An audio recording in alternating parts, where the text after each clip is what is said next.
Hello दोस्तों, welcome back. और सबका एक सपना होता है यार कि ऐसी प्यारी बोनसाई कैसे बना लें। तो मैं शुरू से आपको गाइड करने वाला हूँ आज, है ना। देखो, ये मैंने आज ज़मीन से निकाला है, तो मैं टोटल आपको बताने वाला हूँ। और सबसे अच्छी बात है कि अभी तक मैंने इस पर वायरिंग नहीं की, अगर आप देख रहे हो, बट इस पर बड़े प्यारे कर्व्स नज़र आ रहे हैं।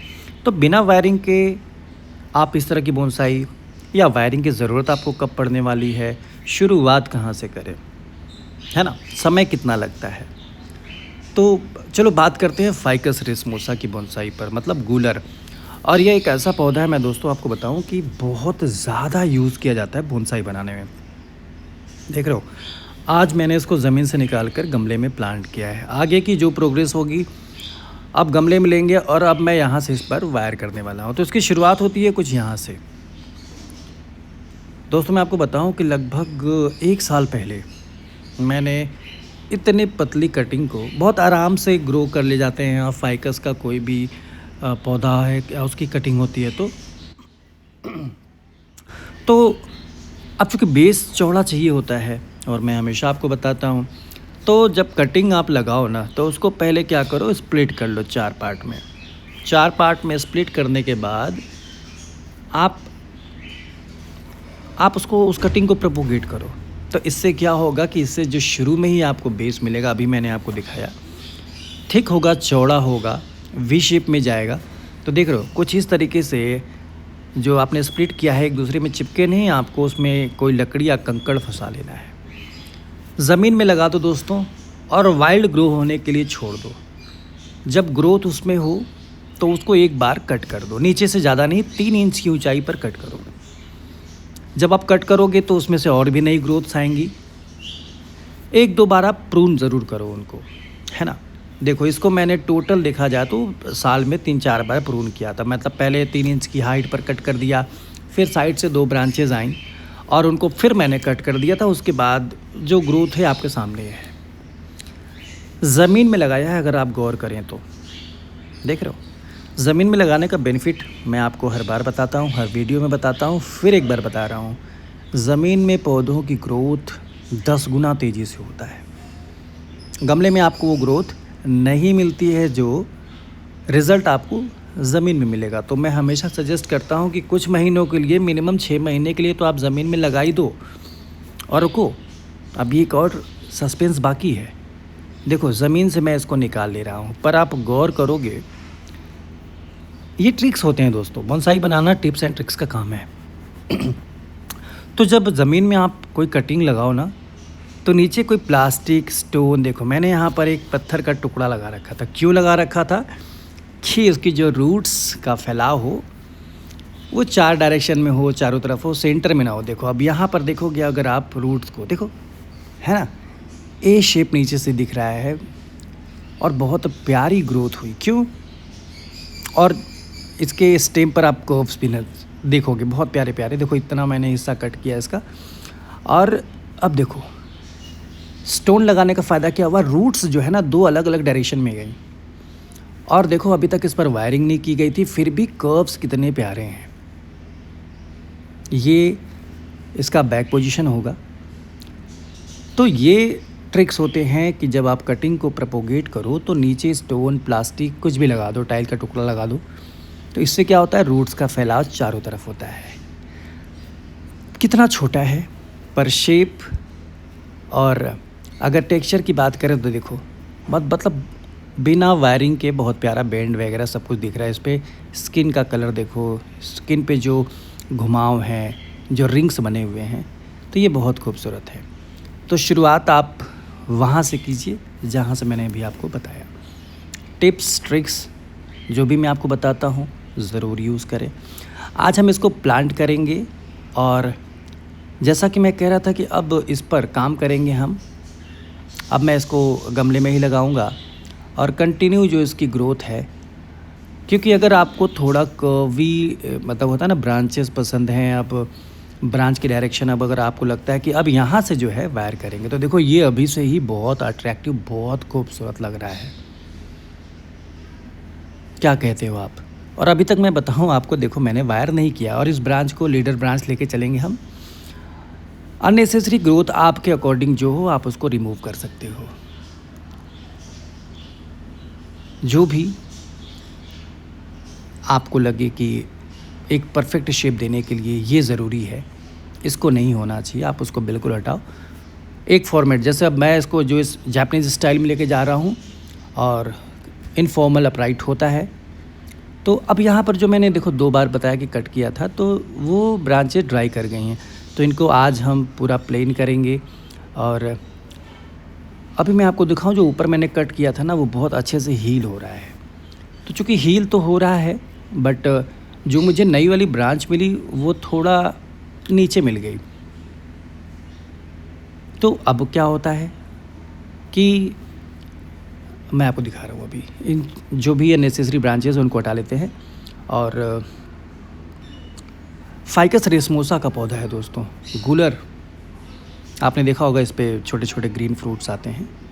और ये एक ऐसा पौधा है जिसकी बहुतायत बोनसाई बनाई जाती है।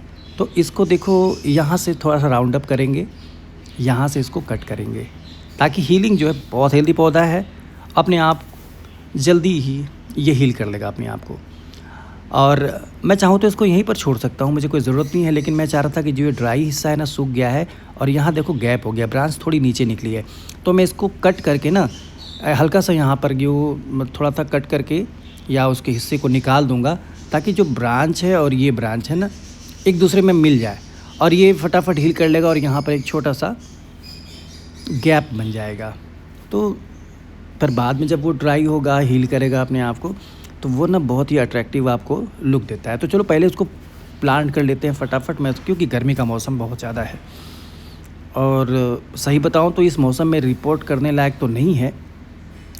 1 महीने का मौसम, 1 महीने में या 10-15 दिनों में आप देखोगे अभी मौसम बदलने वाला है, थोड़ा बरसात का सीज़न आ जाएगा, तो परफेक्ट सीज़न होता है रिपोर्टिंग के लिए। अगर आप एक्सपीरियंस नहीं हो, आपको लगता है कि यार निकालें, तो मैं तो सजेस्ट करूँगा कि आप इस मौसम में किसी पौधे को रिपोर्ट मत करना।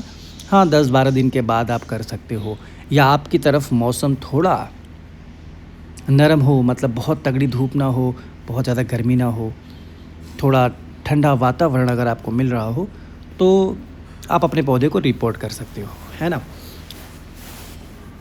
पॉट करते समय हमेशा जब भी आप मिट्टी डालो, तो देखो मिट्टी हर रूट तक पहुंचनी चाहिए। तो एक सॉफ्ट लकड़ी का टुकड़ा ले लो और मिट्टी को हर एक रूट तक पहुंचा दो। थोड़ा पानी भी डाल दो साथ में। अगर आप पौधे पर काम कर रहे हैं लगातार और ज़मीन से ढक किया है, या आप रिपोर्ट कर रहे हैं और उस पर कंटिन्यू काम करना शुरू कर देते हैं, रिपोर्ट में कोई दिक्कत नहीं होगी अगर आप मिट्टी सहित जो है ना पौधे को निकालते हैं। लेकिन चूंकि मैं आपको दिखाना चाह रहा था कि रूट्स का डायमेंशन किधर है, रूट्स किधर जा रही हैं, तो सारी मिट्टी को मैंने हटा दिया था। तो अब चलो इन दोनों हिस्सों को जो है थोड़ा फ्लैट करते हैं, क्योंकि मैं चाह रहा था कि जो ये अलग से दिख रहा है वो बिल्कुल एक दूसरे में मिल जाए। और जल्दी जब हील करेगा ना, तो जब ब्रांच ग्रो होगी, हैवी होगी, तो वो क्या करेगा, उस एरिया को कवर कर लेगा। थोड़ा सा साफ़ कर देते हैं आपको दिखाने के लिए कि कर्व्स कितने प्यारे हैं, स्किन का जो टेक्सचर है वो कितना अच्छा है। और देख रहे हो बीच में जो ये 2 साइडेड दिख रहा है, तो ये सारा कुछ कैसे मिलेगा, मैंने शुरू में ही आपको बताया। तो चलो थोड़ी सी कटिंग कर देते हैं, जो एक्स्ट्रा ग्रोथ रह गई। क्या होता है ना दोस्तों कि जब आप पौधे को प्रून करते हो, तो अक्सर जहाँ से आप कट करते हो ब्रांच ग्रो वहीं से होती है। बट समटाइम्स क्या होता है कि शुरू का है ना, एक आपने देखा होगा कि शुरू का 1-2 सेंटीमीटर जो हिस्सा है पौधे का, वो ड्राई होता है, सूखता है, और उसको सूखने के बाद वहाँ से नई ब्रांच ग्रो करती है। तो वो हिस्सा अपने आप हालांकि हील हो जाता है, ड्राई हो जाता है, बाद में टूट जाता है, या स्किन उसको कवर कर लेती है जब ये ग्रो होता है, बड़ा होता है। तो पर आप चाहो तो उसको रिमूव कर सकते हो। अभी मैं वही कर रहा हूँ, है ना। तो इसको यहाँ से रिमूव करके पूरा फ्लैट कर लेते हैं, ताकि ये पूरा जो है ना, ये ब्रांच अलग ही दिखे। किसी शार्प नाइफ से आप उसको प्लेन कर लेना, रफ सा सरफेस नहीं दिखना चाहिए। और अब ऊपर वाले को करेंगे, क्योंकि ऊपर जो है काफ़ी नीचे ब्रांच ग्रो कर गई है। मुझे उम्मीद थी कि ऊपर ग्रो, तो मैं आज इसका यूज़ करूँगा। और मेरे पास और भी हैं टूल्स, तो ये सारे टूल्स हैं। एक्चुअली यूज़ करता हूँ मैं इनको, अगर जैसे मैं कोई बोनसाई बना रहा हूँ, मेरे को उसकी स्टेम में कहीं कुछ नेचुरल ऐसे दिखाना है, टेक्सचर दिखाना है, जैसे नहीं होता है एक्सीडेंटली टूट जाता है कोई पौधा। और आपने देखा होगा कई जगह कि ड्राई स्किन दिख रही है, उसकी डेडवुड दिख रही है, तो उसके लिए मैंने ये सारे टूल्स रखे हुए हैं। तो ऊपर वाले हिस्से को करेंगे और इस ब्रांच से मिला देंगे। देखो बेहद ज़रूरी है कि ये पूरा का पूरा जो ड्राई हिस्सा है निकल जाए और नई स्किन इस ब्रांच को टच करे, क्योंकि ये बीच वाली जो है मेरी लीडर ब्रांच है। अब वो लीडर यही स्टेम जो है मेरा स्टेम ऊपर जाने वाला है और नई ग्रोथ मुझे इसी पर लेनी है। तो थोड़ा और हैवी कट करते हैं इसको। चलो,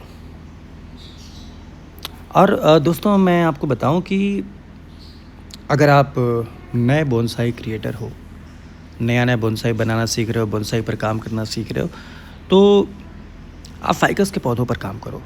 बड़े ही हार्डी पौधे होते हैं, आप उन पर होता है ना कि ज़्यादा एक्सपेरिमेंट करते हो तो भी वो डेड नहीं करते हैं, हेल्दी रहते हैं। और शुरू में ही वायरिंग करना मुझे नहीं लगता है कि परफेक्ट आइडिया होता है कि आप शुरू से ही पतले पौधे पर वायरिंग करो। पहले मैं कहूँगा आपको, हमेशा यही बात कहता हूँ कि पौधे को लाओ, कम से कम 6 महीने के लिए गमले में डाल दो, ज़मीन में डाल दो, ताकि उसको ग्रोथ मिल जाए। और मान लो आपके पास ज़मीन नहीं है, मतलब गार्डन नहीं है, आप सोचते हो कि मैं गमले में ही लगाऊं, तो एक और दूसरा तरीका बहुत यूज़ में लाया जाता है कि ठीक है गमले के ऊपर गमला रखो, ताकि जब उसकी रूट नीचे जाएं और उसको एक दूसरी मिट्टी मिले, और तो पौधा ना बहुत तेज़ी से ग्रोथ करता है ना। और उसमें थोड़ा आप मिट्टी जो उसकी सॉइल है उसमें कौन सी खाद यूज़ करते हो, क्या डालते हो, इसके लिए भी मैंने कई डिटेल वीडियोस बनाई हैं कि किस तरह की मिट्टी में बोनसाइज़ की ग्रोथ अच्छी होती है। तो उन बातों का भी आपको ध्यान रखना होगा। फिर भी मैं बता दे रहा हूँ कि थोड़ी कंकड़ीली बलुई मिट्टी का यूज़ करें। पूरी मिट्टी ना लगा दें कि बस केवल मिट्टी में उगा रहे हैं। और पत्तों वाली खाद हो अगर आपके पास तो वो यूज़ करो, ठीक है ना। तो ये सारी चीज़ें जो हैं अगर आप करते हो, मतलब मिट्टी को अपने आप थोड़ा सा हल्का रखो। आपने देखा होगा कि उसमें बहुत से लोग नारियल का जो कि ड्राई छिलके जो होते हैं या जिसको कोकोपीट कहते हैं वो भी यूज़ करते हैं। तो ये सब तरीके होते हैं मिट्टी को थोड़ा लाइट बनाने के लिए, हल्का बनाने के लिए यूज़ किया जाता है। तो आप इन तरीक़ों का ज़रूर से यूज़ करें। तो अब ऊपर के हिस्से को मैंने लगभग आप देखो पूरा मिला दिया है कुछ इस तरीके से, ताकि यहाँ पर भी एक कर्वी लुक नज़र आ रहा है। अब आगे का स्टेज जो है मैं आपको बता दूं, अब यहाँ से नई ग्रोथ्स आना शुरू होंगी। जब नई ग्रोथ्स आना शुरू होंगी तब मैं उन पर अब वायरिंग करूँगा। अब टाइम होगा वायर करने का, अगर आप ब्रांचेज़ में चाहते हो कर्व दिखे। और मैं आपको बताऊं कि जो कटिंग्स थी ना, मैं उसको भी नहीं छोड़ने वाला हूं। तो शुरू में भी चलो ये आपके लिए बोनस हो गया कि मैं आपको एक तरीका और बता दे रहा हूँ लास्ट में, कि सिंगल आप कटिंग ग्रो करते हो, 1 साल का समय लगता है इतना मोटा होने में जितना मैंने आपको दिखाया अभी। पर एक शॉर्टकट तरीका भी होता है जिससे आप अपने पौधों को जल्दी मोटा कर सकते हैं।